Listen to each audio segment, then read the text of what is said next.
Bhoot FM. The night comes alive with Graminphone.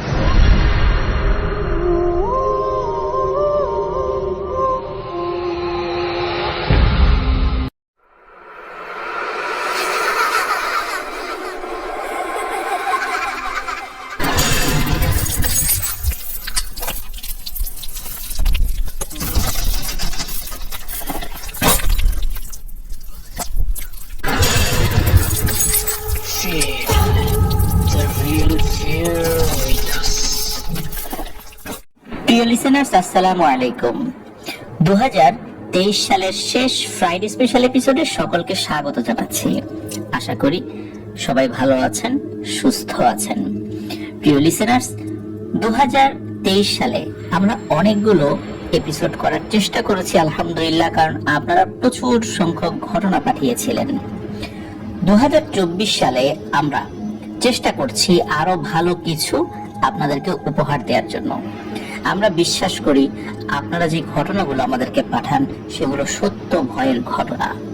আমরা এটাও জানি যে ভয়ের ঘটনার প্রমাণাদি এগুলো আসলে বাস্তবে পাওয়াটা অনেক কঠিন, আর ভয়ের ঘটনা প্রমাণ করাটাও অনেক কঠিন, কারণ এই ঘটনাগুলোর ধরনটাই এরকম। আমরা বিশ্বাসের উপরে আপনাদের কাছ থেকে ঘটনাগুলো সংগ্রহ করি, আপনারা সেগুলো কষ্ট করে পাঠান এবং সেগুলো লিসেনারদের সামনে উপস্থাপন করি। মূলত আমাদের এই চ্যানেলটি এখন পর্যন্ত যতটুকু পথ সামনে আগাতে পেরেছি এর সব কৃতিত্বই মূলত মহান আল্লাহ সুবহানাহু ওয়া তাআলার রহমতে আপনাদের ঐকান্তিক প্রচেষ্টার ফলে হয়েছে। কারণ আপনারা এমন এমন ঘটনা পাঠিয়েছেন যেগুলো ওই এলাকার বহু মানুষ জানে, যারা সেগুলো সত্যতা সম্পর্কে নিশ্চিত করেছেন, যার কারণে আমাদের এই চ্যানেলটি গণমানুষের চ্যানেল হয়ে উঠেছে, গণমানুষের ভৌতিক ঘটনার চ্যানেল হয়ে উঠেছে। এই জন্য আমরা আল্লাহ সুবহানাহু ওয়া তাআলার কাছে কৃতজ্ঞতা জানাই, আর তারপর প্রিয় লিসেনার্স আপনাদের কাছে কৃতজ্ঞতা জানাই। আপনাদের মাধ্যমেই কোনো ধরনের বুস্টিং করা ছাড়াই আমাদের এই চ্যানেলটি আজকে প্রায় 1.5 লক্ষ সাবস্ক্রাইবার্স ছুঁই করছে। আশা করছি 31 ডিসেম্বরের মধ্যেই আমরা 1.5 লক্ষ সাবস্ক্রাইবার্স ইনশাল্লাহ এই মাইল ফলকটা অতিক্রম করতে সক্ষম হব। প্রিয় লিসেনার্স, আজকের যে এপিসোডটি, এই এপিসোডটি নিয়ে কিন্তু চট্টগ্রাম থেকে জয় বড়ুয়া ভাই একটি ভিডিও শর্টস আকারে আপনাদেরকে পাঠিয়েছিলেন। সেটা আমাদের চ্যানেলে ইতিমধ্যে আপলোড করা হয়েছে, আপনারা সেটা দেখেছেন। উনি নিজের পরিচয়টা দিতে চান না, সঙ্গত কারণ রয়েছে তার জন্য, সেটা আমাদেরকে বলেছেন। কিন্তু ওনার পরিচয় বা ওনার সম্পর্কে বিস্তারিত আমরা জানি।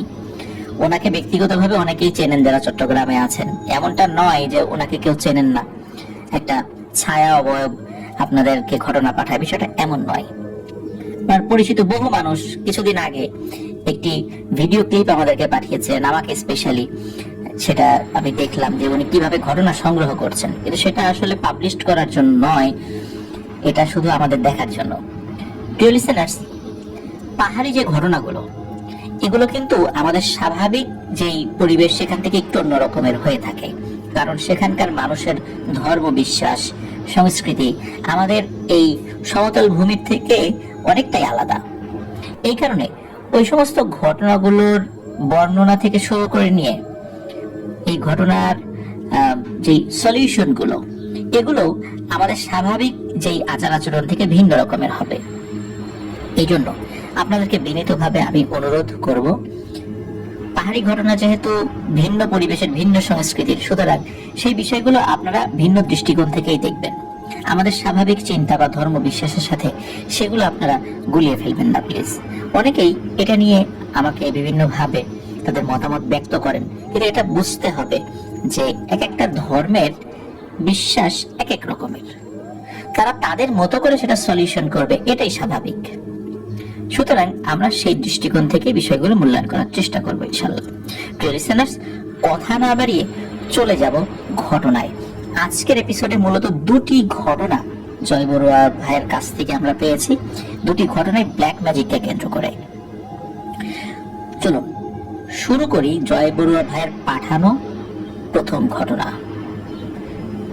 প্রথম ঘটনাটি উনি বেশ আবেগ দিয়ে সংগ্রহ করার চেষ্টা করেছেন। একবারে তো আসলে সব তথ্য পাওয়া যায় না, অনেক কষ্ট করেছেন ঘটনাটির জন্য।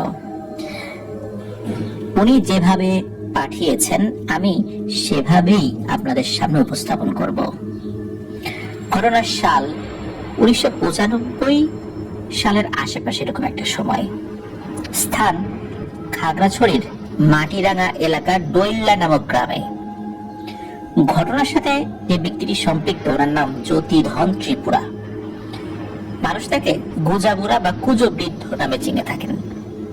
আর ঘটনা যিনি বর্ণনা করেছেন উনি কিন্তু এর আগেও আমাদেরকে কয়েকটি ঘটনা দিয়েছিলেন, সঙ্গত কারণে তিনি নামটা প্রকাশ করতে অনিচ্ছুক। তবে এতটুকুই বলবো, তিনি ত্রিপুরা সম্প্রদায়ের একজন নারী। আপনারা বরুণ ত্রিপুরা, লিজা, রুহির ঘটনা শুনেছেন। আসলে পুঙ্খানুপুঙ্খ কোনো প্রমাণ কিংবা দলিলাদি না থাকার কারণে আরো কিছু ছন্নছাড়া ঘটনা হাতে থাকলেও জয়বড় ভাই আমাদেরকে পাঠাননি। আর এই ঘটনা বর্ণনাকারীর আপন খালার শ্বশুর বাড়ির এলাকার ঘটনা হওয়ায় সবিস্তারে পাওয়া গেছে। তো সালটা একদম এক্সাক্ট বলা যাচ্ছে না। তৎকালীন পাহাড়ি জনপদ বর্তমানে চাইতে আরো অনেক পিছিয়ে ছিল, আধুনিকতার ছোঁয়া তেমনটা পৌঁছাতে পারেনি। আর দৈল্লা মাটিরাঙ্গা মূল শহর থেকে পায়ে হেঁটে কমপক্ষে 2 ঘন্টা বা তারও বেশি পথের রাস্তা। বর্তমানে মোটরসাইকেল আর খুব সীমিত পরিসরে কিছু সিএনজি যাতায়াত করে, তাও শনিবার এবং মঙ্গলবারে। সুতরাং বুঝতেই পারছেন বেশ গহীনে অবস্থিত গ্রামটি। ত্রিপুরা সম্প্রদায় অধ্যুষিত গ্রাম এই দৈল্লা। জ্যোতিধন ত্রিপুরা এই গ্রামের তৎকালীন বেশ পরিচিত একটি নাম। এই নামের রেশ এখনো ওই গ্রামে নাকি রয়ে গেছে। শারীরিকভাবে কুজো আর বেশ বয়স্ক থাকায় লোকজন তাকে গুজো বুজ্জা বা কুজো বৃদ্ধ বলেই চিনতেন। কুজো বুজ্জা মূলত স্থানীয় শব্দ। তান্ত্রিক বা কবিরাজ না হয়েও তিনি মানুষের বিভিন্ন সমস্যার সমাধান দিতে পারতেন। তার এই কুজো সমস্যা কিন্তু জন্মগত নয়, একটা অপ্রত্যাশিত ঘটনার পরেই মূলত তার পিঠে এই কুজো সমস্যা শুরু হয়। তার কুজোটি দেখতে বেশ অদ্ভুত ছিল নাকি। দেখলে মনে হতো যে কেউ বেশ যত্ন করে একটা গোল পাথর তার পিঠে বসিয়ে দিয়েছে। স্ত্রী, সন্তান, সন্ততিহীন একাকী জীবনযাপন করে গেছেন এই জ্যোতিধন ত্রিপুরা বা কুজো দাদু। তিনি ছাড়া তার একজন বড় বোন আর ছোট ভাই ছিলেন। ছোট ভাইয়ের সাথে থাকলেও বেশিরভাগ সময় তিনি একাকীই থাকতেন। জ্যোতিধন ত্রিপুরা বেশ ছোট বয়সেই তার মাকে হারান। সেই থেকে তার বড় বোন তাদের 2 ভাইকে কোলে পিঠে করে মানুষ করেছেন। তাদের বাবা বেশ মদ্যপ একজন লোক ছিলেন, ফলে পুরো গ্রামে তাদেরকে সবাই তুচ্ছ তাচ্ছিল্য করে দেখত। আর এ কারণে তাদের জীবনযাপন সহজ ছিল না। এসব কষ্ট সহ্য করে তার বড় বোন নিজের 2 ভাইকে মানুষ করেছে। কিন্তু তার বোনের গ্রামবাসীর উপর বরাবর একটা ক্ষোভ ছিল। বিয়ের উপযুক্ত হওয়ার পরে তার জন্য বেশ কয়েকটি সম্বন্ধ আসলেও তিনি 2 ভাইয়ের দিকে তাকিয়ে বিয়েতে রাজি হননি। কিন্তু জ্যোতিধন প্রাপ্তবয়স্ক হওয়ার পর তার বড় বোনকে অনেক বুঝিয়ে শুনিয়ে বিয়েতে রাজি করেন। তার বিয়ের বছরান্তেই তাদের বাবা মারা যান। তখন জ্যোতিধনের বড় বোন অন্তঃসত্ত্বা ছিলেন। বাবার মৃত্যুর সময় বাড়িতে এসে বেশ কান্নাকাটি আর অনেক পরিশ্রম করেছিলেন। এই কারণে তিনি নিজে অসুস্থ হয়ে যান। এ নিয়ে তার শ্বশুরবাড়ির লোকজন তাকে নানান ভাবে কথা শোনাতে থাকেন। আরো মূল বিষয়টা হলো জ্যোতিধন ত্রিপুরার ভগ্নিপতি একটা দুর্ঘটনায় আহত হয়ে বিকলাঙ্গ হয়ে পড়েন। শ্বশুরবাড়ির লোকজন তাকে অপয়া বলে রটাতে থাকে। নিজের গ্রামের অবহেলা আর পরে শ্বশুরবাড়ির অবহেলার কারণে তিনি বিরক্ত হয়ে বাপের বাড়ি চলে আসেন। মনের দুঃখে তিনি যারা যারা তাকে অবহেলা করত তাদেরকে শাস্তি দিতে চান। আর অভিমান একটা সময় তীব্র ক্ষোভে পরিণত হয়ে তিনি বেছে নেন কালো জাদুর পথ। দৈল্লা থেকে আরো দূরে একটা গ্রামে এক বয়স্ক তান্ত্রিককে তিনি বাবা বলে ডাকেন। আবার এই তান্ত্রিক জ্যোতিধন ত্রিপুরার বাবার পরিচিত ছিলেন, সেহেতু জ্যোতিধন ত্রিপুরার মেয়েকে নিজের মেয়ের মতো করে ভাবতে তিনি অস্বস্তি বোধ করতেন না। জ্যোতিধন ত্রিপুরার মেয়ে না, জ্যোতিধন ত্রিপুরার বোনকে আর কি মূলত। তো এই মেয়ের বিভিন্ন কষ্টের কথা শুনে তিনি এই মেয়েকে নিজের জানা তন্ত্রবিদ্যা শিক্ষা করতে থাকেন বা দিতে থাকেন। নিজে অন্তঃসত্ত্বা থাকার পরে প্রতিদিন কষ্ট করে হেঁটে সেই তান্ত্রিকের কাছে যেতেন তিনি। আর প্রায় প্রতিদিন সেই তান্ত্রিককে বানিয়ে বানিয়ে নিজের কষ্টের কথা বলে তাকে আরো ক্ষিপ্ত করে তুলতেন, যা না তার থেকে আর বেশি করে বলতেন। আর তান্ত্রিক তার বন্ধুর মেয়ের কষ্টের কথা শুনে তাকে আরো কঠিন কঠিন তন্ত্রবিদ্যা শেখাতে থাকেন। এদিকে জ্যোতিধর নিজে বিভিন্ন কাজ, যেমন চাষাবাস, তারপরে গাছ কেটে জীবনযাপন, এগুলো করছিলেন। একদিন হয় কি, জ্যোতিধরের ছোট ভাই একটা মেয়েকে বিয়ে করে বাড়িতে নিয়ে আসেন। জ্যোতিধরের ছোট ভাই এবং ছোট ভাইয়ের স্ত্রী দুজনই অপ্রাপ্ত বয়স্ক থাকায় জ্যোতিধন তাদেরকে ব্যাপারটা বোঝাতে চেষ্টা করেন যে তোমরা তো অপ্রাপ্ত বয়স্ক, কাজটা তো ঠিক হয়নি। কিন্তু তার বড় বোন বিষয়টা নিয়ে বেশ ক্ষিপ্ত হয়ে যান। এত কষ্ট করে পেলে বসে বড় করলাম, আর আমাকে না জানিয়ে এমন একটা কাজ করলি। পরিস্থিতি বেগতিক দেখে জ্যোতিধনের ছোট ভাই আর তার বিবাহিতা স্ত্রী দুজনেই বাড়ি থেকে পালিয়ে যান। বাবার মৃত্যু, শ্বশুর বাড়ির অবহেলা আর ছোট ভাইয়ের পালিয়ে যাওয়া সব মিলিয়ে জ্যোতিধনের বড় বোন আরো বেশি ভেঙে পড়েন। তিনি এবার উঠে পড়ে লাগেন ছোট ভাইকে পুনরায় ফিরিয়ে আনতে। তিনি তার তান্ত্রিক বাবাকে এসব বিষয় জানান। সেই তান্ত্রিক তাকে বলেন, কারো জোড়া ভাঙা কিন্তু ভালো নয়, বিয়ে শাদী সব স্রষ্টার জুড়ে দেওয়া বন্ধন। তার ভাইকে ফিরিয়ে আনতে হলে সেই বন্ধন ভাঙতে হবে, যার অনেক বড় একটা প্রভাব তার ভাই এবং তার ভাইয়ের বউয়ের উপর কিন্তু পড়বে, আর এটা একটা পাপ কাজও বটে। তখন জ্যোতিধরের বড় বোন নানাভাবে সেই তান্ত্রিককে অনুরোধ করলে তিনি এক প্রকার বাধ্য হয়েই রাজি হন জ্যোতিধরের ছোট ভাইকে তাদের জোড়া বন্ধন ভেঙে নিয়ে আসতে, কিন্তু শর্ত দেন তিনি নিজে এই কাজ করবেন না, জ্যোতিধরের বোনকেই এই কাজ করতে হবে।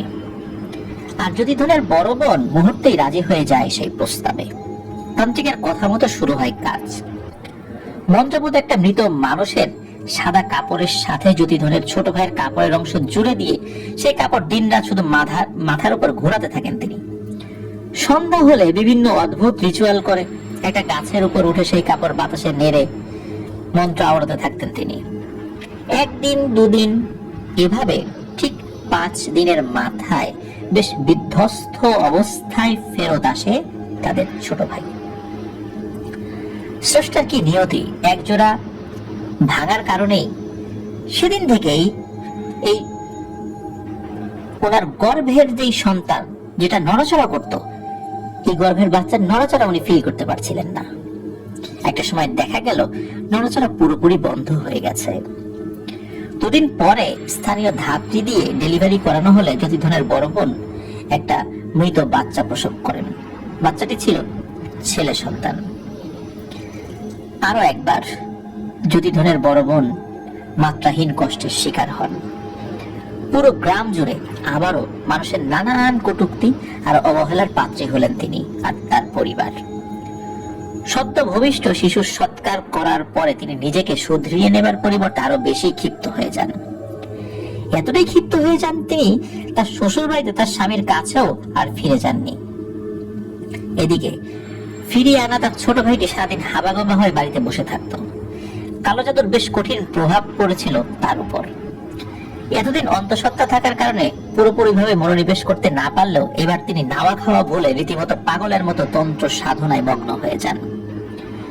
তার এমন কঠিন সাধনা দেখে সেই তান্ত্রিক নিজেও বেশ অবাক হলেন, কিন্তু তার বন্ধুর মেয়েকে শিক্ষা দিতে উনি বিন্দু মাত্র অলসতা দেখাননি।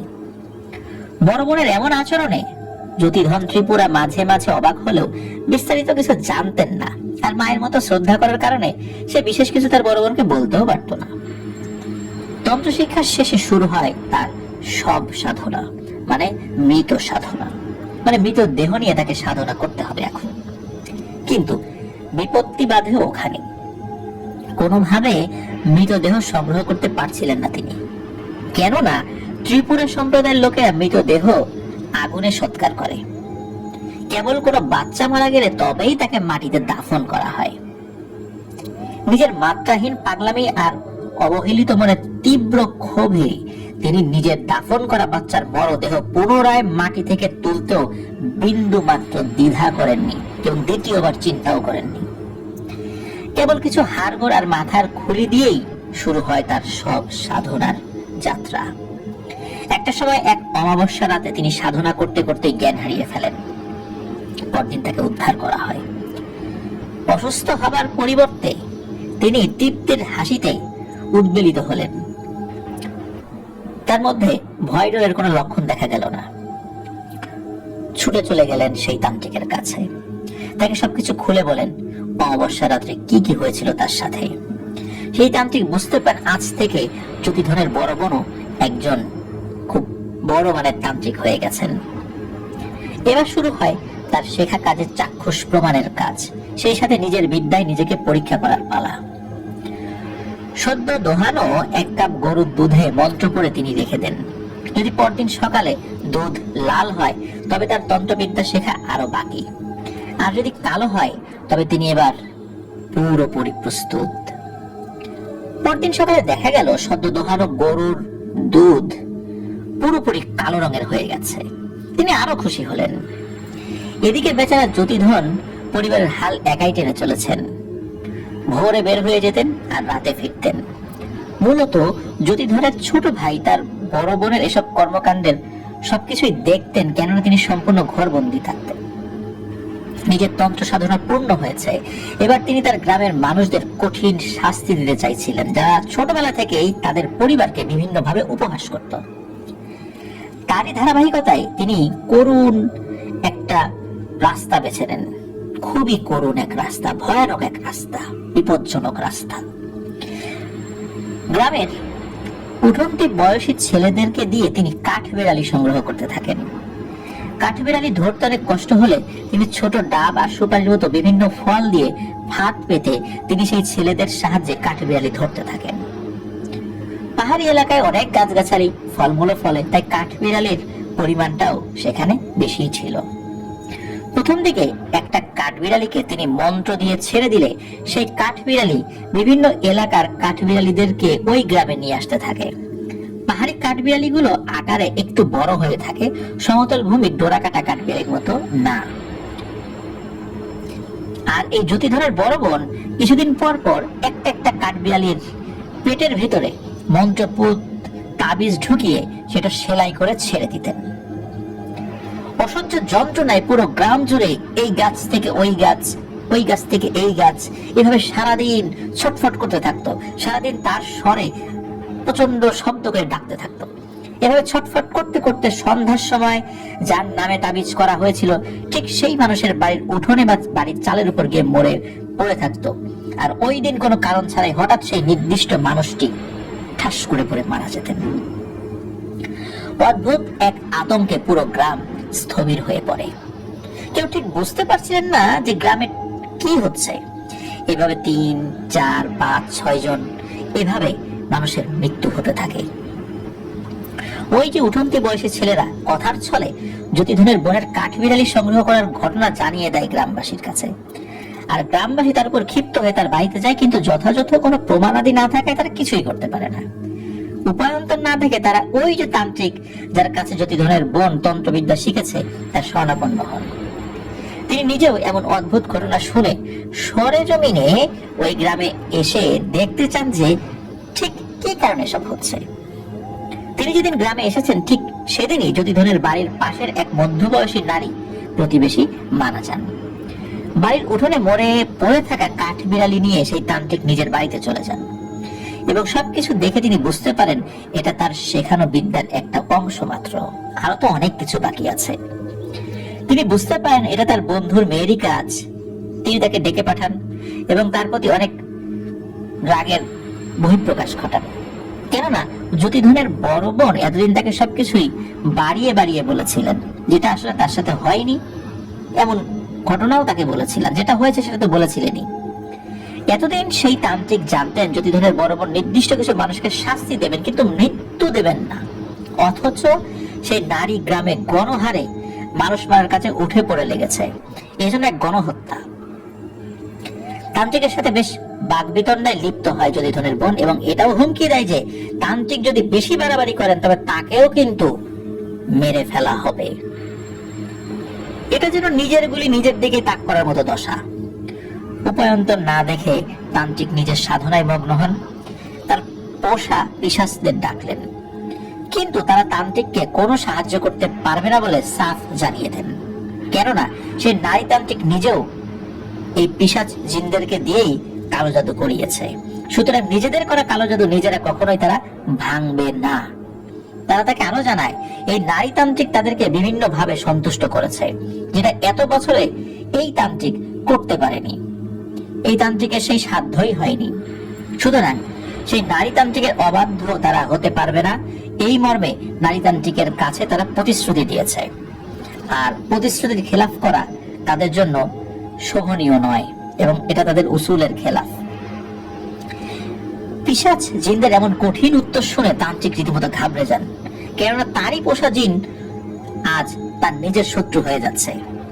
তিনি নিজের ক্ষমতা বলে দুজন পিশাচ জিনকে আটকে রাখেন, কিন্তু পরদিন দেখা যায় তারা মুক্ত হয়ে গেছে। আর সে যখন আবার অন্য জিনদেরকে ডাকা শুরু করে, কোনো জিনই তার ডাকে সাড়া দেয় না। এহেন পরিস্থিতিতে পড়ে উনি তো বেশ চিন্তিত আর ভীত হয়ে পড়েন। তান্ত্রিক নিজেই এমন এক বিপদে পড়েছেন, তার অনুগত জিনেরাই এখন তার ডাকে সাড়া দেয় না। বিপদ আসন্ন দেখে ওই তান্ত্রিক গ্রামের গণ্যমান্য কয়েকজন সহ জ্যোতিধনকে সবকিছু খুলে বলেন এবং নিজের অজান্তে করা ভুলের জন্য তিনি সকলের কাছে ক্ষমা চান। অন্য সবাই ব্যাপারটা বুঝতে পারলেও মায়ের মতো বড় বোনের ব্যাপারে এসব অভিযোগ জ্যোতিধন মানতে রাজি ছিলেন না। তিনি সরাসরি এসে তার বোনকে এসব বিষয় বললে তার বোন এসব বেমালুম অস্বীকার করেন এবং গ্রামবাসী এত বছর তার বিরুদ্ধে বিভিন্ন ষড়যন্ত্র করেছে, এটাও সেই ষড়যন্ত্রের অংশ এবং কুৎসা রটনা বলে তিনি বিষয়টি তার ভাইকে বলেন। এদিকে তান্ত্রিক নিজের কালো বিদ্যার অবসান ঘটিয়ে ধর্মের ছায়ায় নিজের জীবন আর গ্রামবাসীর সংকট নিরসনে প্রতিজ্ঞাবদ্ধ হন। তিনি ছুটে যান তারই পরিচিত একজন পূজারীর কাছে, যিনি রামগড়ের একজন শিব সাধক ছিলেন। সবকিছু বিস্তারিত জেনে সেই সাধক বলেন, দেখুন আমি এসব কালো জাদু চর্চা কখনোই করি না, আমি কাল ভৈরব তথা শিবের সাধনা করি। তিনি সেই তান্ত্রিককে কাল ভৈরবের অনুগত বা ভক্ত জিনদেরকে আয়ত্ত করার কথা বলেন এবং বলেন যে এই জিনেরা এই সমস্যার সমাধান করতে পারবেন বলে তার বিশ্বাস। কারণ জিনেদের মধ্যে বিভিন্ন ধরনের পূজা অর্চনার প্রচলন রয়েছে, তারা হিন্দু সম্প্রদায়ের জিন। তো এতদিন কালো জাদু নিয়ে মগ্ন থাকা মানুষটি নিজের জীবন বাঁচাতে ধর্মের পথে আসতে বাধ্য হলেন। এদিকে জ্যোতিধনের বোন সুকৌশলে নিজের শাশুড়িকেও কালো জাদুতে বিধ্বস্ত করে রোগাক্রান্ত করে একদম শয্যাশায়ী করে দিলেন। তান্ত্রিক নিজের বাড়িতে এসে সম্পূর্ণভাবে ধর্ম সাধনায় মন দিলেন আর নিজের জীবন বাঁচানোর জন্য কঠিন সাধনায় 2-3 দিনের মধ্যে মোটামুটি আশানুরূপ সাফল্য পেলেন। দেখা গেল নিজেই এবার অসুস্থ হলেন জ্যোতিধনের বড় বোন। কোন কারণে নিজের এমন হঠাৎ রোগাক্রান্ত হওয়ার কারণ তিনি তার পিশাচ জিনদের কাছে জানতে পারেন। জিনগুলো তাকে জানায় সেই তান্ত্রিকের কঠোর সাধনায় কিছু ভালো জিন মূলত তার ডাকে ধীরে ধীরে সাড়া দিতে শুরু করেছে আর তারই প্রতিফলন পড়েছে তার উপর। এই জিনগুলো মূলত কাল ভৈরবের ভক্ত শক্তিশালী জিন। এরা ভালো জিন, এরা মানুষের ক্ষতি করে না। যারা মানুষের ক্ষতি করার চেষ্টা করে তাদেরকে ওরা ক্ষতি করে। আর এই জিনগুলো যদি একবার পরিপূর্ণভাবে ওই তান্ত্রিকের অনুগত হয়ে যায় তবে নাকি এই জ্যোতিধনের বড় বোনের সাথে থাকা যে পিশাচগুলো রয়েছে এরা তাদের সাথে পেরে উঠবে না এবং তাদের কোনো শক্তিও আর কাজে আসবে না। এসব শুনে ভয়ে মূলত ক্ষিপ্ত হয়ে যান। ভয় খুব বেশি পাননি, বরং ক্ষিপ্ততাই ওনার ভিতরে বেশি কাজ করেছিল। জ্যোতিধনের বড় বোন তাই দেরি না করে প্রতিশোধ নিতে সেই তান্ত্রিককে মরণ বান মেরে দেন, যেটাকে আমরা হনন বিদ্যা বলি। চালান করে দেন কিছু পিশাচ জিনকে। সেই তান্ত্রিক রাতারাতি ক্ষতিগ্রস্ত না হলেও ঠিকই শয্যাশায়ী হয়ে পড়েন। তিনি জ্যোতিধনকে খবর দিয়ে ডেকে পাঠান। সেদিন জ্যোতিধনের সাথে ভাগ্যক্রমে তার ছোট ভাইও সেই তান্ত্রিকের বাড়িতে যান। তান্ত্রিকের মুখে ছোট ভাইকে কালো জাদু করে তার স্ত্রী থেকে বিচ্ছেদ করে বাড়িতে ফিরে নিয়ে আসার সহ পূর্বের সব ঘটনা শুনে জ্যোতিধনের ছোট ভাই এবার মুখ খোলেন আর তিনি জ্যোতিধনকে তাদের বড় বোনের সকল কর্মকাণ্ড সম্পর্কে অবহিত করেন। ছোট ভাইয়ের মুখে এসব কথা শুনে জ্যোতিধন বাকরুদ্ধ হয়ে যায়। নিজের মায়ের মতো বড় বোনের এসব নোংরা আর পাপ কাজের জন্য নিজেও মনে মনে বেশ অপমান বোধ করেন। বাড়িতে এসে দুই ভাই মিলে বোনকে অনেক বোঝানোর চেষ্টা করেন যে এসব কাজ থেকে সরে আসতে, কিন্তু তার বোন নাছোড়বান্দা, স্বামীহারা, সন্তানহারা, সমাজে অবহেলিত এক নারী কতটা যে ভয়ঙ্কর হতে পারে সে ওই দিন রাত্রেই সেটা সে জানান দেয়। ওই রাতে রীতিমতো আগুনের অবয়বে মানুষের মতো জিন হাজির করে পুরো গ্রাম জুড়ে এক তাণ্ডব লীলা শুরু করে দেয় সে। এই ঘটনা অনেকেই দেখেছে ওখানকার। বাড়ি থেকে বেরিয়ে যায় জ্যোতিধনের বোন, আর কোথায় যেন চলে যায়। ওই রাতের পর গ্রামে নেমে আসে আরো অসহনীয় পরিবেশ। বিভিন্ন রোগ ব্যাধি, পশু পাখির মৃত্যুতে পুরো গ্রাম যেন এক বিভীষিকাময় সময় যাচ্ছিল সেখানে। আর পুরো গ্রাম এক অদ্ভুত সমস্যা। এই সমস্যার সমাধান কিভাবে হবে এটা কেউ জানতো না সেই গ্রামের মানুষ। সন্ধ্যা হতেই গ্রামের নীরব রাস্তায় দেখা যায় একটা সাদা ধোঁয়ার গড়া আবরণ। আবার মুহূর্তে কোথায় যেন বিলীন হয়ে যেত ওটা। লম্বা লম্বা অদ্ভুত গড়নের কোনো প্রাণীও নয়, আবার মানুষও নয়, এমন অদ্ভুত কিছু সত্তা পুরো গ্রাম জুড়ে তাণ্ডব করে যাচ্ছিল। এদিকে ওই যে তান্ত্রিকের কাছে সবাই আবার যায়, তিনি নিজের অসহায়ত্বের কথা জানান দেন এবং বলেন যে জ্যোতিধনের বোনকে থামানোর কোনো পথ তার জানা নেই। তিনি ওই যে যিনি শিব সাধক, তিনি যে পরামর্শ তান্ত্রিককে দিয়েছিলেন সেই পরামর্শ গ্রামের লোকদেরকে বলেন এবং তাদেরকে বলেন, তোমরা তোমাদের যে পূজা অর্চনা গুলো আছে সেগুলো করে যাও, তাহলে ও অতটা ক্ষতি করতে পারবে না। কিন্তু পিছিয়ে থাকা সমাজের লোকজন সেটা আমলে নেয়নি, কারণ তা তো লেখাপড়া জানতো না, পূজা অর্চনাটাও তেমন জানতো না। উপায়ন্তর না দেখে জ্যোতিধন নিজেই এগিয়ে এলেন গ্রামবাসীর এমন সমস্যার সমাধানের জন্য। তিনি সে শিব সাধকের পরামর্শ নিয়ে নিজেই সাধনা শুরু করেন, আর গ্রামের সবাইকে নিজ নিজ ঘরে যথাসম্ভব ধর্মীয় পূজা পাঠ করতে বলেন, যে যতটুকু জানে তাদের ধর্মে যেটা আছে সেভাবেই আর কি। তার সাধনা শুরুর কয়েকদিন পর সেই তান্ত্রিক মারা যান। জ্যোতিধন অভিভাবক শূন্য হয়ে পড়েন। কিভাবে ওনার সাধনা এগিয়ে নিয়ে যাবেন, কিভাবে কোন কাজ করবেন কোনটা করবেন না উনি বুঝতে পারছিলেন না। কিন্তু নাওয়া খাওয়া বাদ দিয়ে উনি কঠোর সাধনায় নিজেকে নিমজ্জিত করেন। তারই প্রতিফলন হয় ওই গ্রামে। কয়েকদিন পরে গ্রামের অবস্থা কিছুটা উন্নতি হয়, কিন্তু এক দুপুরবেলা রৌদ্রময় আকাশে হঠাৎ কালো মেঘ এসে ছেয়ে যায়। অপ্রত্যাশিত বৃষ্টি এসে গ্রামের বেশ কিছু জায়গায় ভিজিয়ে যায়। দেখা যায় জ্যোতিধনের বড় বোন বাড়িতে ফেরত এসেছে। আতঙ্কে গ্রাম জুড়ে কান্নার রোল পড়ে যায়। যে যেদিকে পারছে ছুটিয়ে পালিয়ে যাচ্ছে। কেউ কেউ এসে সেই জ্যোতিধনের বোনের কাছে পায়ে পড়ে মাফ চাইছে। তাদের আকুতি ভরা কান্না দেখে জ্যোতিধন আর সহ্য করতে পারে না। স্রষ্টাকে ছেড়ে একজন মানুষকে কেন সবাই এভাবে ভয় পাবে? এইসব চিন্তা করে রাগ একটা ধারালো অস্ত্র নিয়ে তার বোনকে আক্রমণ করতে উদ্যত হয়। জ্যোতিধনের আত্মবিশ্বাসী আক্রমণ দেখে তার বড় বোন বোনের দিকে দৌড়ে পালিয়ে যায়, আর জ্যোতিধন তার পিছু পিছু এগিয়ে একসময় বোনের মধ্যে দুজনই মিলিয়ে যায়। ব্যাস, সবকিছুই স্তব্ধ। অনেক খোঁজাখুঁজি করেও তাদেরকে আর পাওয়া যায়নি। ধীরে ধীরে গ্রামের সবকিছুই স্বাভাবিক হতে থাকে বা হয়েও যায়।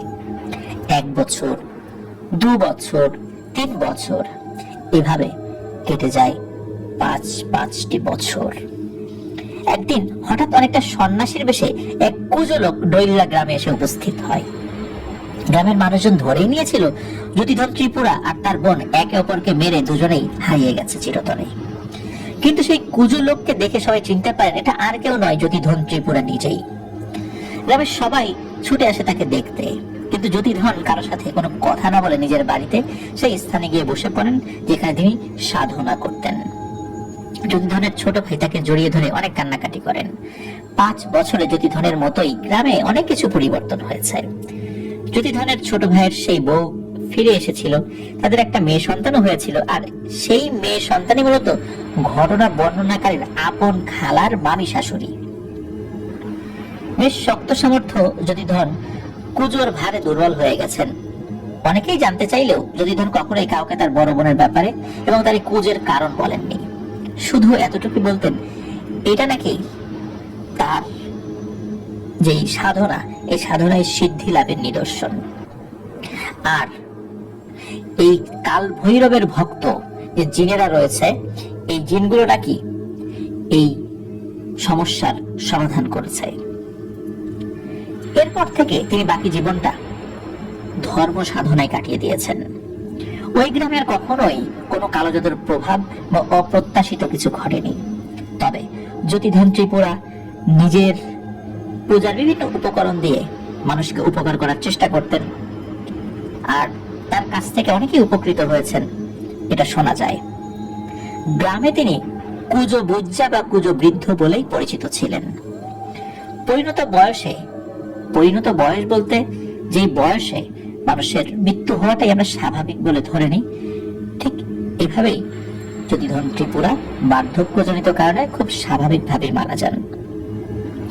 যদি ধরেন পরিবারের লোকজন বর্তমানে তেমন কেউই ওই গ্রামে থাকেন না, তার ছোট ভাইয়ের একমাত্র মেয়েটি বিয়ের পর থেকেই খাগড়াছড়ির পানছড়িতে স্থায়ীভাবে চলে যান। তো এই ছিল ঘটনা। আসলে এরকম ঘটনা আরো বেশ কিছু শোনা যায়, কিন্তু ঘটনার কোনো উপযুক্ত কট্টর প্রমাণাদি পাওয়া যায় না। কোনো বয়স্ক মানুষের ছবি দিয়ে কিংবা কোনো পুরাতন স্থাপনার ছবি দিয়ে প্রমাণাদি সরবরাহ করাও আসলে এই ঘটনার পক্ষে সম্ভব হয়নি। তবে ঘটনা বর্ণনাকারীর আপন খালা এখনো জীবিত আছেন এবং ঘটনার বিবরণ তার থেকেই সংগ্রহ করা হয়। আর এই জন্যই মূলত জয় বড়ুয়া ভাই এই ঘটনাটি আমাদেরকে পাঠিয়েছিলেন। অসংখ্য ধন্যবাদ জয় বড়ুয়া ভাই, আপনি চমৎকার একটি ঘটনা আমাদেরকে পাঠালেন। মূলত পাহাড়ি এলাকার ঘটনা শোনার জন্য আমাদের লিসেনারদের অনেকেই মুখিয়ে থাকেন, কবে পাহাড়ি এলাকার ঘটনা আমরা শুনতে পাবো। কিন্তু দুর্গম এলাকা হওয়ার কারণে ওই সমস্ত এলাকার ঘটনাগুলো আমরা জানতে পারি না। ওই সমস্ত এলাকার সংস্কৃতি, সেখানকার মানুষের আচার আচরণ, তাদের ধর্ম বিশ্বাস, এগুলো সম্পর্কে আমাদের ধোঁয়াশা তো রয়েছে, কারণ আমরা তো ওখানে যেতে পারি না। আবার আমরা যদি আফ্রিকার কথা চিন্তা করি, সেখানে বিভিন্ন উপজাতি সম্প্রদায় রয়েছে, তাদের মধ্যে অনেক ভয়ঙ্কর ভয়ঙ্কর জাদুবিদ্যার প্রচলন রয়েছে। সেগুলো আমরা তো কল্পনাই আনতে পারি না। এখানে তো কিছু আমরা জানতে পারি, আর সেগুলো আমরা কল্পনাও করতে সক্ষম হই না। এত ভয়ানক কালো জাদু সেখানে রয়েছে। আর এই সমস্ত কালো জাদুর জন্য তারা আশ্রয় নেয় ভয়ঙ্কর শক্তিশালী কিছু পিশাচ জিনদের। আবার পিশাচ জিনদের মধ্যে ভালো টাইপের কিছু জিন রয়েছে, যারা বিভিন্ন দেবতার অনুসারী, তারা তাদেরকে ভক্তি করে। তো এভাবেই তাদের বিভিন্ন কর্মকাণ্ডগুলো পরিচালিত হয়, যেগুলো আমাদের স্বাভাবিক বিশ্বাসের সাথে যদিও বা যায় না, কিন্তু এগুলোই সেখানে হয়ে থাকে। প্রিয় লিসেনার্স, কেমন লাগলো ঘটনা? তবে ঘটনার সালটা এক্সাক্ট যেটা বলা হয়েছে, এটা কিন্তু আবারও জয়বর ভাই বলেছেন এই সালটা জাস্ট তারা বলার জন্য বলেছেন। মূল যে সালগুলো এটা আরো আগের হতে পারে। প্রিয় লিসেনার্স, আমরা জয় বড়ুয়া ভাইয়ের পাঠানো প্রথম ঘটনাটি আপনাদের সামনে উপস্থাপন করলাম।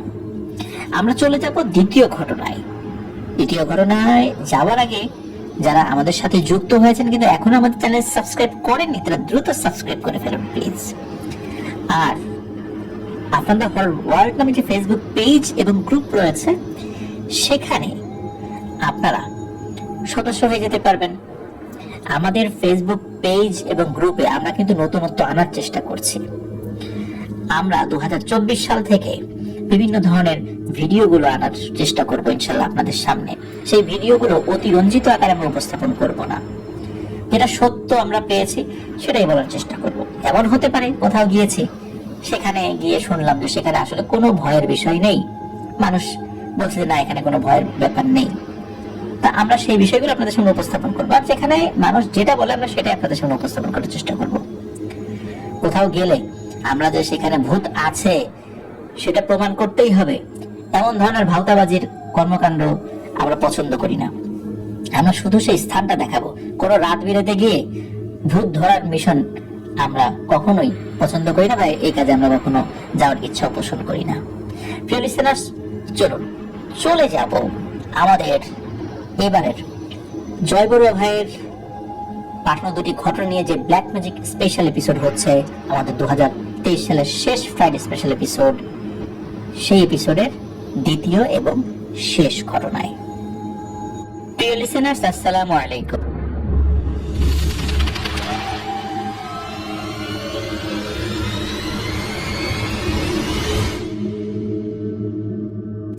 প্রতিশোধ এই শব্দটির সাথে আমরা কম বেশি পরিচিত। প্রতিশোধ শব্দটা একটি নেতিবাচক শব্দ। এর পরিণতি আসলে ভালো না, এটা আমরা জানি। প্রিয় লিসেনার্স, আমাদের এবারের যে এপিসোড, এই এপিসোডের প্রথম ঘটনাও কিন্তু ছিল প্রতিশোধ পরায়ণতাকে কেন্দ্র করে, আর দ্বিতীয় ঘটনাটিও অনেকটা এমনই। চলুন শুরু করি আমাদের তৃতীয় ঘটনা। ঘটনার সাল ঠিকভাবে জানা যায় না, অনেক আগের। আর ঘটনার যিনি ব্যক্তি, উনি ঘটনা বর্ণনাকারীর যে ফুপু, এই ফুপুর শ্বশুর। এই ব্যক্তিটা মূলত এই ঘটনার ভিকটিম।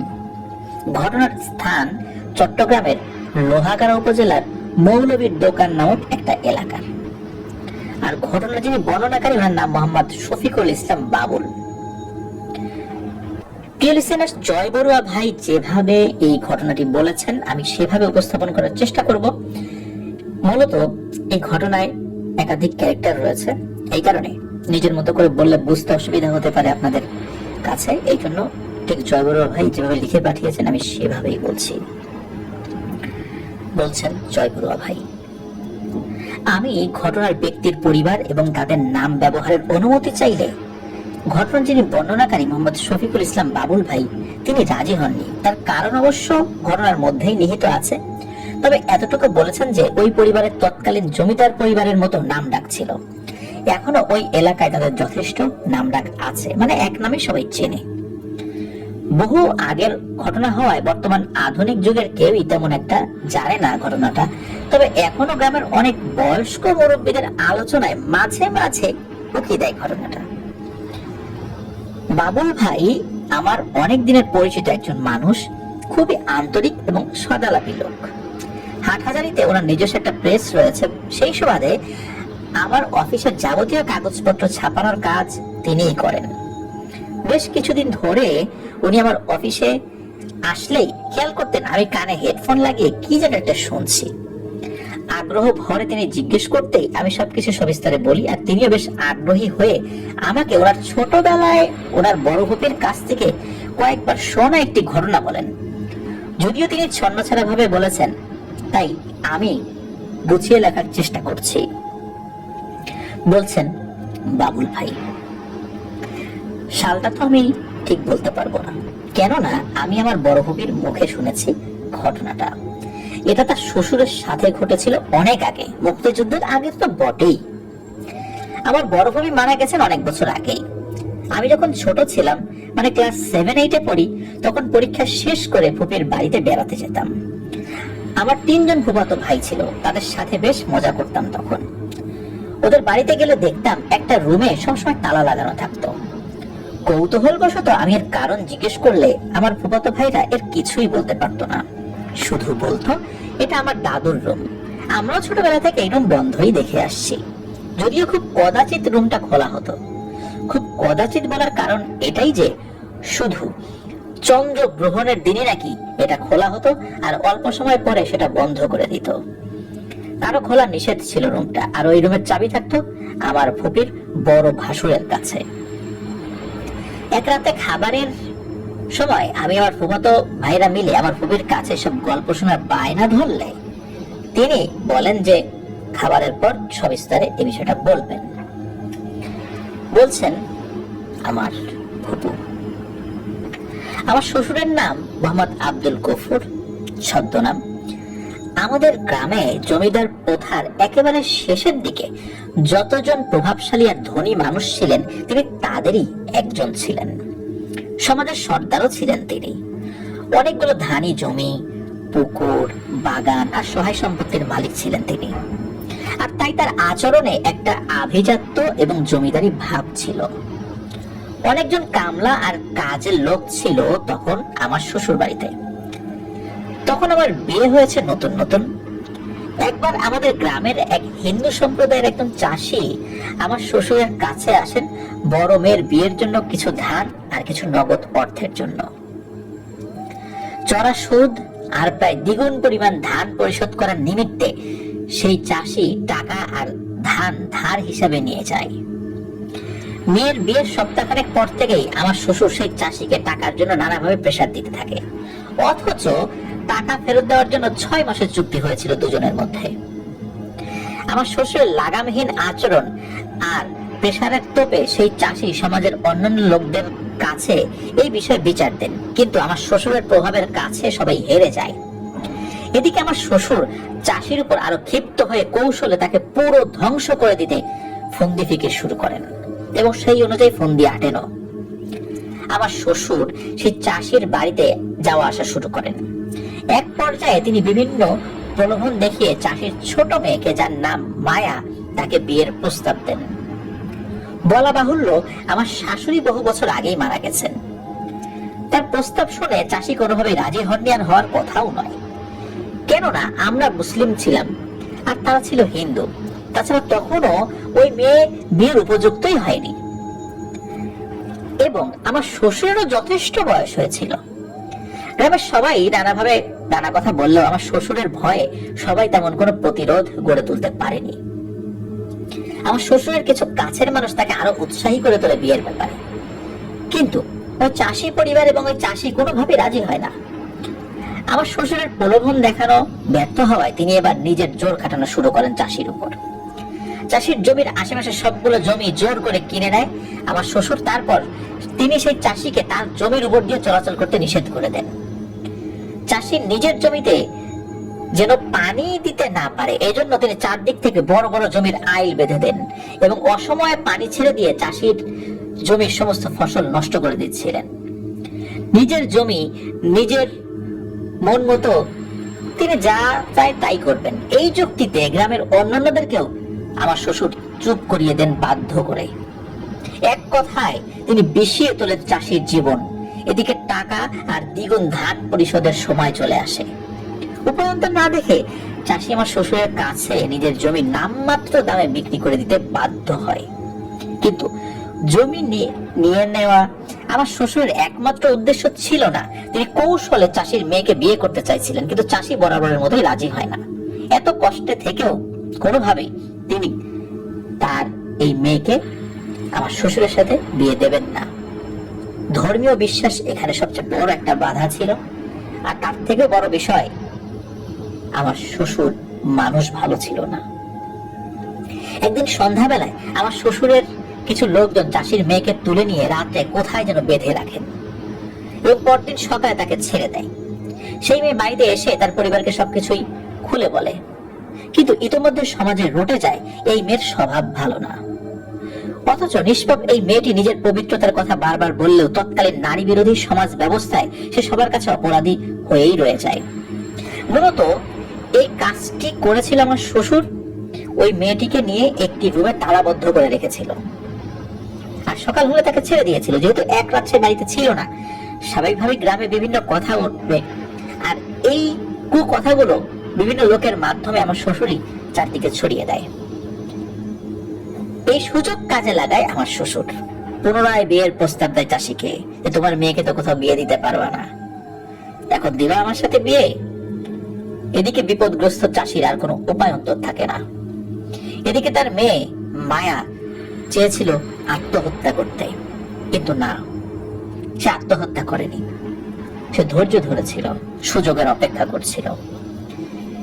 মায়া নিজের অনিচ্ছা সত্ত্বেও রাজি হয়ে যায় এই বিয়েতে। কিন্তু মায়া মনে মনে তার সম্মান আর বাবার কষ্টের প্রতিশোধ নেবার জন্য মরিয়া হয়েছিল। আমার শ্বশুর চাষিকে চাষের জমি ফেরত দিয়ে সঙ্গে আরো অনেক টাকা উপহার দিয়ে বিয়ে করে নেন মায়াকে।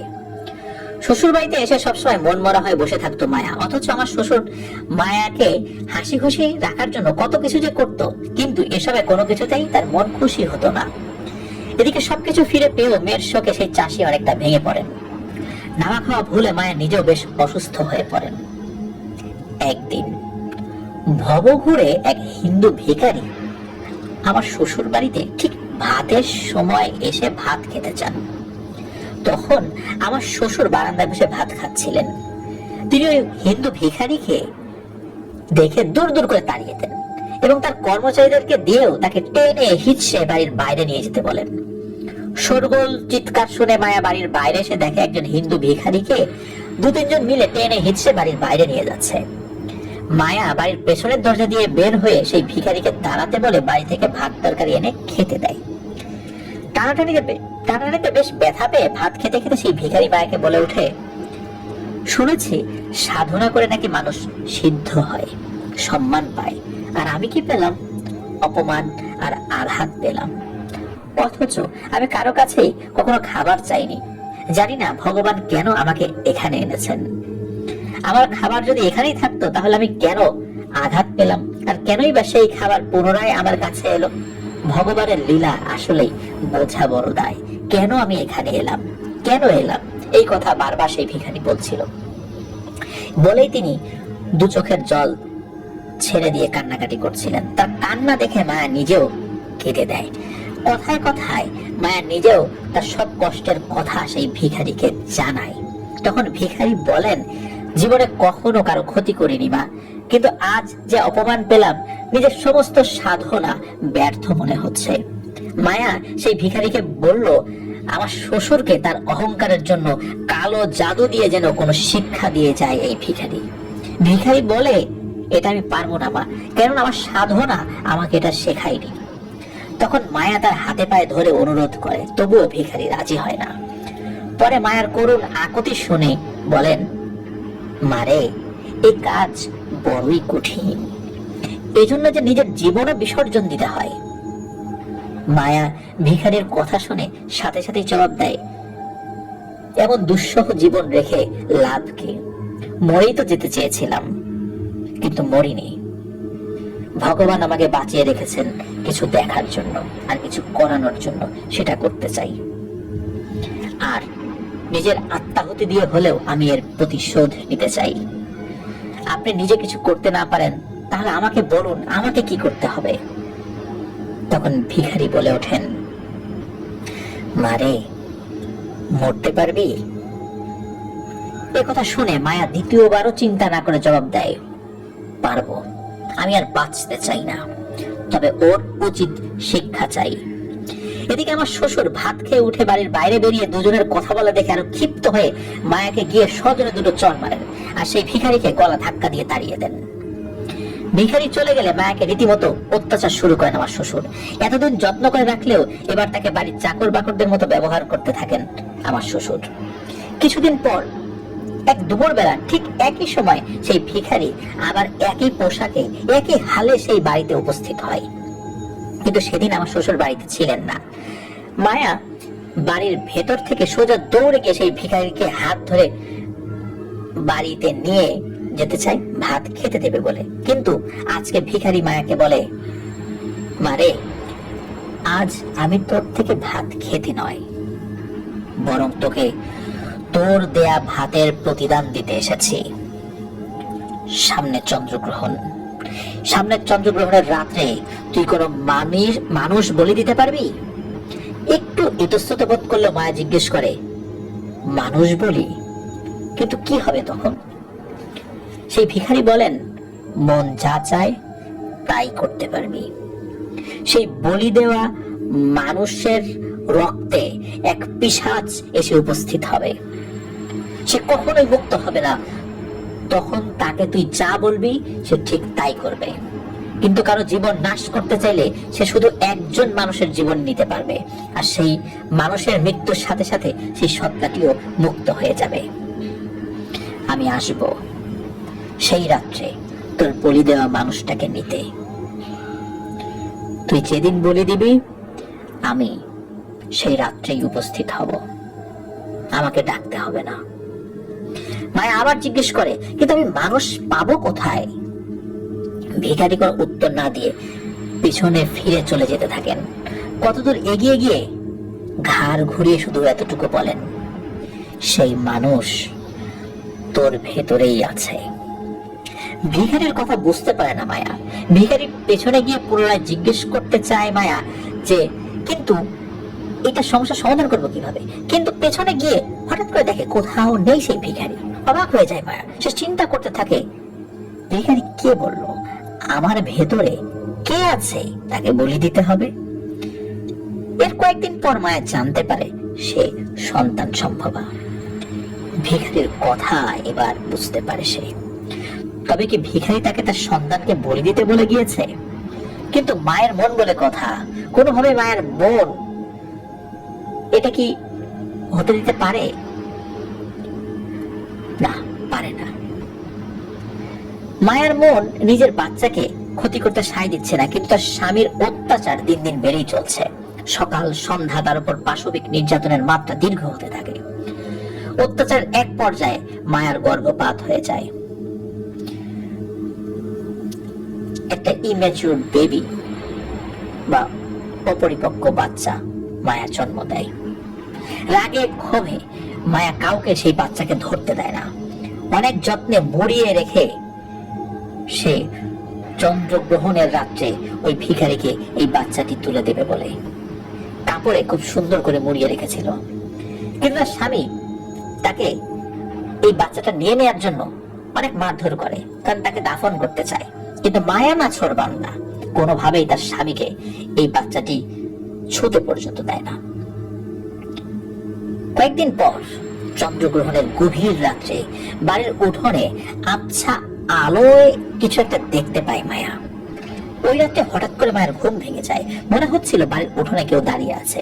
সত্যি সে বের হয়ে এসে দেখে কেউ একজন দাঁড়িয়ে আছে। ভালো করে খেয়াল করে সেই ভিখারি দাঁড়িয়ে আছে। মায়া ভুলেই গিয়েছিল আজ রাত চন্দ্রগ্রহণের রাত। মায়া সবার অগোচরে তার মরা বাচ্চা সহ সেই ভিখারির দিকে এগিয়ে যায়। যত্নে মুড়িয়ে কাপড়ে রাখা সেই বাচ্চাটিকে সেই ভিখারির হাতে দেয়। ভিখারি মায়াকে জিজ্ঞেস করে, কি চাস তুই? মায়া কেঁদে শুধু এতটুকু বলে, আমার বাচ্চাকে যে মেরেছে, আমার জীবন যে নষ্ট করেছে, আমি তার প্রতিশোধ চাই। সেই ভিখারি মায়ের কথা শুনে পেছন ফিরে হাঁটা দিয়ে চলে গেলেন। বাস, সবকিছুই শেষ। এই ঘটনার কিছুদিন পরে পূর্ণিমার রাত্রে আমার শ্বশুর আব্দুল গফর বাড়িতে ফেরার পথে অজ্ঞান হয়ে পড়ে যান।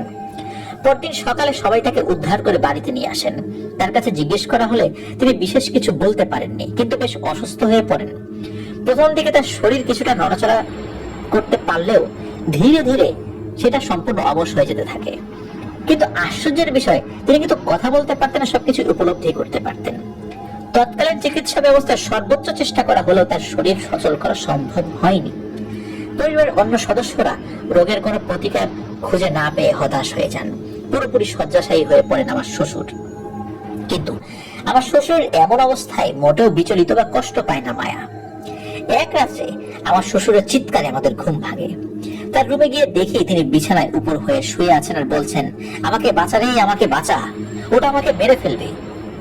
কি হয়েছে আমরা সেটা জানতে চাইলে তিনি বলেন, কালো ছোট একটা ছায়া ওনার উপর আক্রমণ করেছে, ওনাকে মেরে খাটের উপর করে পিঠে জোরে চাপ দিয়ে ধরেছিল। আমার শ্বশুরের কথা মতো বেশ কয়েকজন মিলে আমরা কবিরাজের শরণাপন্ন হই। তাদের মধ্যে একজন হুজুর এই সমস্যার ব্যাপারে বুঝতে পারেন। তিনি আমাদেরকে বলেন, আমার শ্বশুরকে নাকি কালো জাদু করা হয়েছে, তাকে বাঁচানো সম্ভব নয়, তবে ওই সত্তাটিকে এই ঘরে বন্দি করা যেতে পারে মাত্র। তার কথা মতোই ওই রাত্রেই সাদা সরিষা আর লাল সরিষা মিশিয়ে বিভিন্ন দোয়া পড়ে তিনি বাড়ির 3 দিককে বন্ধ করে দক্ষিণ দিকটা খোলা রাখেন আর অপেক্ষা করতে থাকেন সেই অদ্ভুত সত্তার জন্য। গভীর রাতে আমার শ্বশুর চিৎকার দিয়ে উঠলে আমরা বুঝতে পারি তাকে আবার সেই অদৃশ্য সত্তা আক্রমণ করেছে। হুজুর দেরি না করে ঘরের দক্ষিণ দিকটাও সেই সরিষা দিয়ে বন্ধ করে দেন। পরে হুজুর সহ আমরা যখন সেই ঘরের দরজা খুলে ভেতরে ঢুকি, তখন আমরা দেখতে পাই ছোট বাচ্চার মতো কালো একটা ছায়া আমার শ্বশুরের বিছানার পাশে তার মাথার কাছে দাঁড়িয়ে আছে। আমরা দেখেই তো ভয় পেয়ে যাই, আরে এটা কি? হুজুর দেরি না করেই সেই সত্তাটার দিকে তাকিয়ে সালাম দেন, কিন্তু সেই কালো ছায়া কোনো জবাব দেয় না, বরং কালো ছায়াটা ঘরের চারদিকে উঠতে থাকে কিন্তু বের হতে পারছিল না। একটা সময় হঠাৎ কোথায় যেন মিলিয়ে যায় সেই ছায়াটি। হুজুর সহ আমরা ওই ঘরের তালা দিয়ে বের হয়ে আসি। পরদিন এশার নামাজের পর হুজুর আমাদেরকে এক অবাক করা তথ্য দেন। তিনি বলেন, দেখুন, আপনার শ্বশুর সুস্থ থাকা অবস্থায় যা কিছু করেছে তার মাসুল তিনি এখন গুনছেন আর আমৃত্যু গুনেই যাবেন। আমার অনুগত জিনেরা এই সমস্যার সমাধান দিতে শুধু একটা পন্থাই আছে বলে জানিয়েছেন, আর সেটা হলো আপনার শ্বশুরের মৃত্যু। আমার অনুগত জিনেরা এই সমস্যার সমাধান দিতে ব্যর্থ হওয়ার পর এই জিনদের যারা ওস্তাদ ছিল, জিন ওস্তাদ, তাদের কাছে যান।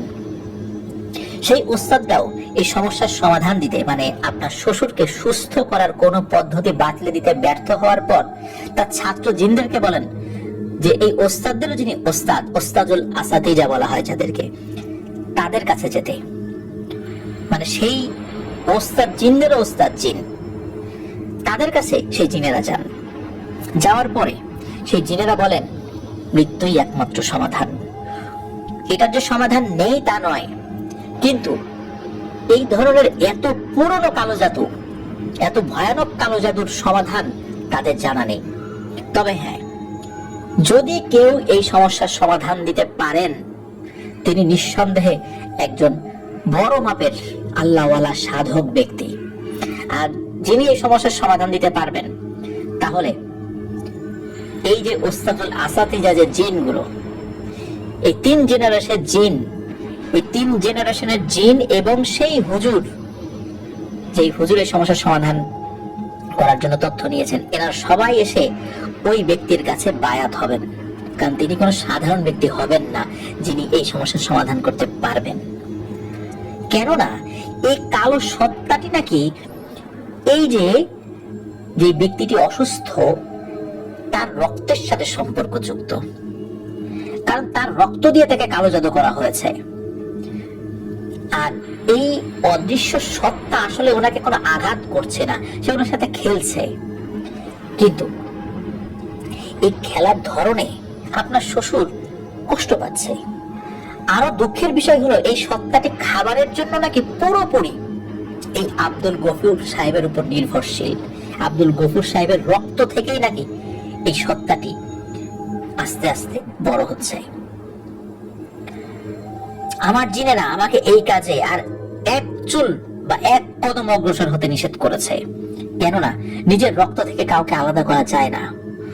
আর এই সত্তার উৎপত্তি খুব খারাপ একটা সময় হয়েছে, যার ফলে একে বিনাশ করার ক্ষমতা শুধু আল্লাহ সুবহানাহু ওয়া তাআলার আছেন, কোনো মানুষ বা জিনের নেই। আপনার শ্বশুরের শরীরের সাথেই কেবল এই সত্তাটি বিলীন হবে, অর্থাৎ মুক্তি পেয়ে যাবে, সে তার মতো স্বাধীন হয়ে যাবে, সে আর কারো ক্ষতি করবে না। হুজুর আরো বলেন, আমার জীবনে সমাধানবিহীন এমন জিন আমি কখনোই দেখিনি। আপনারা চাইলে আরো অন্য কারো সাহায্য নিতে পারেন, তবে মনে হয় না পারবেন, কারণ আমি সহ আমার জিন, আমার জিনদের ওস্তাদ, সেই ওস্তাদদের ওস্তাদ, এরা সবাই তার কাছে বায়াত হওয়ার জন্য আমরা প্রস্তুত, যদি কারোর কাছ থেকে এটা সমস্যার সমাধান করতে পারবেন না, যদি করেন। আর যিনি এটা করেছেন তিনি নিজেও এটা সমাধান করতে পারবেন না, এটা তার নিয়ন্ত্রণের বাইরে চলে গেছে। এত সব কষ্ট আর ভয়ের বিষয়ে আমাদের সাথে কিন্তু মোটেও বিচলিত ছিল না মায়া। হুজুরের কথায় আর একটা বিষয় আমরা জানতে পারি, এই ঘরে ওনার স্ত্রী বাদে আর কেউ নাকি ঢুকতে পারবে না। তো এই যে এসব কিছু হয়ে যাচ্ছে প্রতিনিয়ত, আমরা বিভিন্ন ভাবে চেষ্টা করে যাচ্ছি, কোনো প্রকার ভ্রুক্ষেপ নেই মায়ের এদিকে। সে নিজের মতো দিনানিপাত করছিল, সে বেশ স্বাভাবিক ছিল, বেশ হাসি খুশি ছিল। হুজুরের কথা মতোই আমরা ওই রুমে আসা যাওয়া বন্ধ করে দেই, কিন্তু মায়া ঠিকই নিজের দায়িত্ব পালন করে যেত। গরিবের মেয়ে নিজের জীবন নষ্ট, সন্তান নষ্ট করা মানুষটাকে সেবা করার চেষ্টা করত। মাঝে মাঝে শুনতাম আমার শ্বশুর তার কাছে ক্ষমা চাইতো, কিন্তু সে কোনো কথাই বলতো না। আমার শ্বশুরকে যথাযথ সেবা করে আবার রুমের দরজা বন্ধ করে দিয়ে সে চলে যেত। আর গভীর রাত্রে আমার শ্বশুরের চিৎকার শুনতাম আমরা, সারাটা রাত আমরা আমার শ্বশুরের চিৎকার শুনে পার করে দিতাম। একদিন আমার শ্বশুর আমাদের সবাইকে ডেকে ঘরের ভিতরে নিয়ে নিজের সহায় সম্পত্তির ভাগ সকলকে বুঝিয়ে দেন। মায়া কেবল সেদিন আমার শ্বশুরের সাথে কথা বলেছিল, সে বলে সে কোনো সম্পত্তি নেবে না, তার শুধু এতটুকু চাওয়া, আমার শ্বশুরের মৃত্যুর পরে যেন তাকে কোনো শর্ত ছাড়াই তাকে তার বাপের বাড়ি চলে যাওয়ার অনুমতি দেওয়া হয়। সবার সামনে আমার শ্বশুর বলে যান মায়াকে যেন তার বাপের বাড়ি সসম্মানে দিয়ে আসা হয় তার মৃত্যুর পর, এবং তার মৃত্যুর 15 বছর পর্যন্ত এই ঘরে কেউ যেন না আসে। কেবল কখনো যদি চন্দ্রগ্রহণ হয় ওই দিন বা ওই রাত্রে যেন রুমটা পরিষ্কার করা হয়, ব্যাস এতটুকুই। প্রায় 3 বছর শয্যাশায়ী থেকে তিনি মারা যান। যারা ওনার লাশ গোসল দিয়েছেন তারা বলেছেন তার লাশের শরীরে অনেকগুলো ছোট ছোট দাঁতের কামড়ের মতো চিহ্ন ছিল। পুরো শরীরের এমন কোনো জায়গা ছিল না যেখানে এই দাঁতের কামড়ের দাগ ছিল না। এক ফোঁটা রক্ত তার শরীরে ছিল না। মাথার চুল দাড়ি বিভিন্ন জায়গায় ছেঁড়া ছিল। আমার শ্বশুরের মৃত্যুর 4 দিন পর মায়া নিজের বাড়িতে চলে যায় এক কাপড়েই। দেখে সেদিন অবাক হয়েছিলাম, কারো প্রতিশোধ বুঝি এমনও হতে পারে। প্রিয় লিসেনার্স, এটি ছিল ঘটনা। ঘটনাটি আমি পড়ছিলাম, আমি একদম ঘটনার ভেতরে ঢুকে গিয়েছিলাম।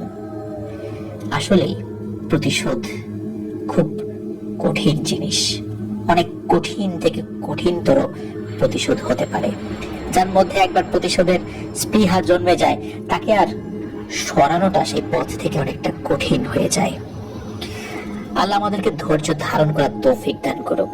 প্রিয় লিসেনার্স, আসলেই অনেক ধরনের ব্ল্যাক ম্যাজিক রয়েছে যেগুলো ব্যাখ্যাতীত, সমাধানের অযোগ্য। সমাধান তো অবশ্যই রয়েছে, আল্লাহ তাআলা চাইলে সবকিছু সমাধান হতে পারে। কোনো না কোনো মানুষ বা কেউ না কেউ তো এই সমস্যার সমাধান করতে পারবেন, কিন্তু সেই সমস্ত ব্যক্তি বা সেই সমস্ত জিনের সন্ধান বা কয়জনের জানা আছে, তাই না? আল্লাহ আমাদেরকে হেফাজত করুন। এই যে মায়ের যিনি হাজবেন্ড বা যিনি ঘটনা বর্ণনা করেছেন, তার শ্বশুর, তিনি মানুষ ভালো ছিলেন না, এটা সত্য। তার পরিণতি উনি ভোগ করেছেন। তবে কাউকে প্রতিশোধ পরায়ণতা থেকে আসলে আমরা বুঝিয়ে সরিয়ে রাখতে পারি, কিন্তু তাই বলে আমরা আমাদের নিজেদের পরিচিত কাউকে বা নিজেরাও কখনো কালো জাদুর প্রতি নির্ভরশীল হয়ে কারো উপর আমরা আমাদের প্রতিশোধের নেশাটা আমরা সেটা কমাবো না, আমাদের নেশাটাকে বাস্তবায়নের রূপ দেব বা বাস্তবায়িত করব, এই কাজটি যেন আল্লাহ আমাদেরকে দিয়ে না করান কখনো। ধন্যবাদ জানাচ্ছি জয় বড়ুয়াকে, চমৎকার দুটি ব্ল্যাক ম্যাজিকের ঘটনা আমাদেরকে পাঠিয়েছেন। আপনারা অনেকে ব্ল্যাক ম্যাজিকের ঘটনা শুনতেছেন। আমার মনে হয় যেই দুটি ঘটনা আপনাদের সামনে উপস্থাপন করলাম, আপনাদের সকলের কাছেই ইনশাআল্লাহ ভালো লেগেছে। আবারও বলছি, এক একটা সমাজে এক ধরনের সংস্কৃতি প্রচলিত আছে, সেই সমস্ত সংস্কৃতিতে বিভিন্ন ধরনের ব্যাপার প্রচলিত আছে। আমরা আমাদের বিশ্বাস দিয়ে সেগুলোকে মেলাতে গেলে অনেক ক্ষেত্রেই আমরা মেলাতে পারবো না। এই জন্য তাদের যে বিশ্বাস সেটা তাদের কাছেই থাকুক, সেটা নিয়ে আমরা কোনো কথা বলবো না। প্রিয় লিসেনার্স, আশা করছি আমাদের 2023 সালের শেষ special episode, black magic special plus Friday special, এটি আপনাদের ভালো লেগেছে। আর ভালো লাগলে কিন্তু আমাদের চ্যানেল সাবস্ক্রাইব করতে ভুলবেন না। আপনাদের পরিচিত জনদের কাছে আমাদের এই চ্যানেলের তথ্যটা পৌঁছিয়ে দিন। আপনারা আপনাদের ফেসবুক পেজ বা যদি নিজেদের গ্রুপ থাকে বা নিজেদেরও পেজ থাকে, সেখানে আমাদের এই ইউটিউব চ্যানেলের লিঙ্কটা কিন্তু শেয়ার করতে পারেন। আমাদের যে ফেসবুক পেজ এবং গ্রুপ রয়েছে আপনাদের হরর ওয়ার্ল্ড নামে, এই দুটো লিঙ্ক কিন্তু আমরা আমাদের ভিডিও ডেসক্রিপশনে দিয়ে রেখেছি। সেখানে গিয়ে আপনারা আমাদের পরিবারের সদস্য হয়ে যেতে পারবেন। আপনারা আপনাদের মূল্যবান মতামতগুলো পোস্ট করে বা কমেন্ট সেকশনে জানাতে পারবেন। প্রিয় লিসেনার্স, আপনারা যারা ঘটনা পাঠাতে চান তারা লিখে অথবা রেকর্ড করে যে কোনো ভাবে ঘটনা পাঠাতে পারবেন afnandahorrorworld@gmail.com এই ইমেল অ্যাড্রেসে। ইমেল অ্যাড্রেসের স্পেলিংটা আমরা আমাদের ভিডিও ডেসক্রিপশনে দিয়ে রেখেছি, সেখানে গিয়ে স্পেলিংটা চেক করে নিতে পারবেন। প্রিয় লিসেনার্স, বিদায় নিচ্ছি আজকের মতো। 2024 সালের যেই নতুন এপিসোডগুলো আমরা আপনাদের সামনে ইনশাআল্লাহ নিয়ে আসব থার্সডে নাইট থেকে, ইনশাআল্লাহ চেষ্টা করব সেখানে ভিন্নতা নিয়ে আসার জন্য। তবে তার জন্য আপনাদের সহযোগিতা প্রয়োজন, আপনাদেরকেও ঘটনা পাঠাতে হবে, তা না হলে আমরা তো এত ঘটনা পাবো না, তাই না? আশা করছি আপনারা যেভাবে আমাদের এতদিন সহযোগিতা করেছেন সেই সহযোগিতাটা অব্যাহত রাখবেন। প্রিয় লিসেনার্স, আমার জন্য দোয়া করবেন, আমার পরিবারের জন্য দোয়া করবেন, আপনাদের জন্য দোয়া রইল, আপনাদের পরিবারের প্রত্যেকের জন্য দোয়া রইল। মহান আল্লাহ সুবহানাহু ওয়া তাআলা আমাদেরকে ভালো রাখুন, সুস্থ রাখুন, নিরাপদে রাখুন, ব্ল্যাক ম্যাজিক থেকে হেফাজতে রাখুন, আফনান দ্য হরর ওয়ার্ল্ডের সাথে রাখুন। আসসালামু আলাইকুম।